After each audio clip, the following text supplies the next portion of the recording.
അതിനെ സേഫ് ആക്കാൻ വേണ്ടിയിട്ട് ചിലപ്പോൾ അതുങ്ങൾ ഇങ്ങോട്ട് ചാടും. 12 കാട്ടാനകളാണ് ഞങ്ങളുടെ കൺമുന്നിൽ നിൽക്കുന്നത്.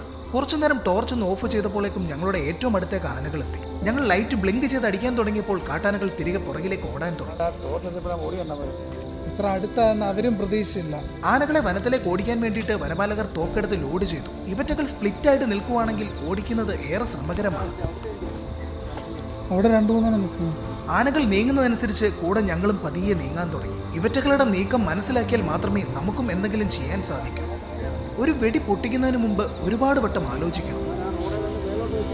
മുൻകൂട്ടി തീരുമാനിച്ച് ഉറപ്പിച്ച പോലുള്ള കാര്യങ്ങളൊന്നും നമുക്കിവിടെ ചെയ്യാൻ സാധിക്കത്തില്ല. എന്തായാലും അനീസ് സാർ അടുത്ത് വെടി പൊട്ടിക്കാൻ തീരുമാനിച്ചു.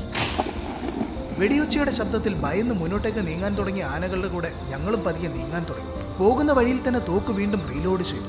ആനകളെല്ലാം തന്നെ ഈ സമയം കൊണ്ട് താഴെ ഒരുമിച്ച് കൂടിയിട്ടുണ്ടായിരുന്നു. പെട്ടെന്ന് ആനകളുടെ വേഗത കൂടി. എല്ലാം കൂടെ ഒരുമിച്ച് റോഡിലേക്ക് കയറുമോ എന്ന സംശയത്തിൽ വനപാലകർ ആനകൾക്ക് മുന്നേ ഓടിയെത്തി ഒരു വെടി കൂടെ പൊട്ടിച്ചു. അവസാനത്തെ വെടിവെച്ച ശരിക്കും ഏറ്റു എന്ന് തന്നെ പറയാം. റോഡിലേക്ക് കയറാൻ തുടങ്ങിയ ആനകൾ വീണ്ടും കൂട്ടത്തോടെ പിന്നിലേക്ക് ഓടാൻ തുടങ്ങി. അതൊരു വല്ലാത്ത കാഴ്ച തന്നെ ആയിരുന്നു.